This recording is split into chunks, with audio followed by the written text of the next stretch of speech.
What do you think is the most Middle Eastern thing about you? My volume knob is a little broke. It's so funny. Well, my best friend is Turkish. Yeah. And we always saying how like interrupting is actually a love language, but like that's so hard in certain spaces. You're like, I'm so sorry. Like, I'm just excited.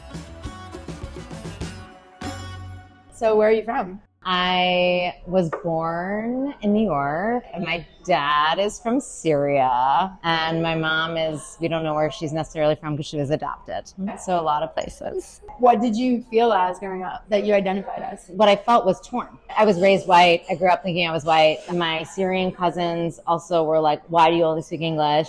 Why do you look the way you look? And why is your name Kimberly? There was a bit of a rejection there in that community. And then there was also a rejection sort of everywhere I went. And so I was straddling both worlds. My parents named me Kimberly. They gave me a very white girl name, a very secular name, a very, like that was an important thing for them. We moved to New Jersey, which was like a conscious move to like raise me in a different type of community, in an American community, in a white community. I spent all my weekends with my cousins, making food with my grandmother in the kitchen and hearing all of these languages and feeling a part of this world where I felt very comfortable and at home, but then also moving into this world, in a world where I also never felt totally comfortable. I grew up in a world where I was always like the darkest kid, and I'm a very white presenting person, but it was a very like blonde, very Protestant, where I just didn't fit in either. And so I felt not brown enough to be down and not white enough to be right most of my life. Were you ever sharing your home life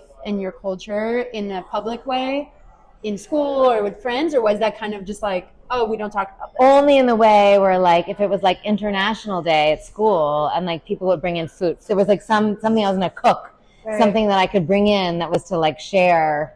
It was only through food. It was never like anything else. It just wasn't a conversation, honestly, until I started becoming more of a storyteller.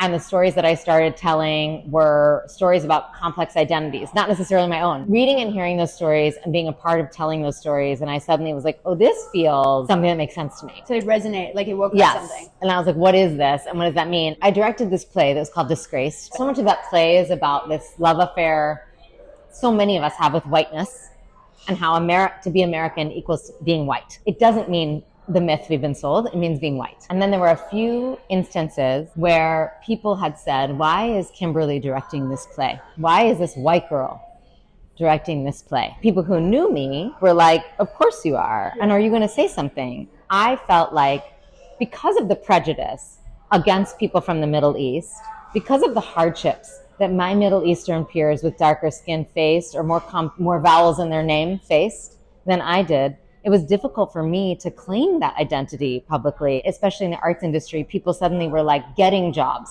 because we were like, oh, we have to help people. And I was like, well, I'm not going to suddenly be like, oh, well, Syrian girl Kimberly should be getting jobs, when I wasn't facing this oppression. I had a very complex relationship to a public claiming of this thing. But when suddenly someone is saying, why do you get to do this? So you weren't even saying it?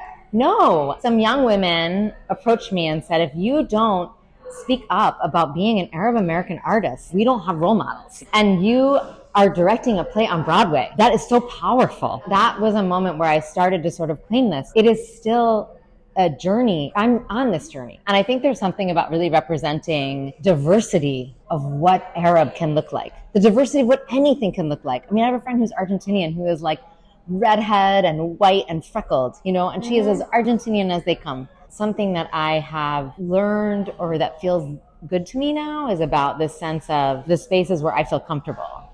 Like, where am I happiest? Where do I feel at home? Where do I feel native? That is something that has felt sort of best to me. What spaces do you feel at home in? I hear the language and it feels like home to me. I eat the food and it feels like home to me. I hear the music, it feels like home to me.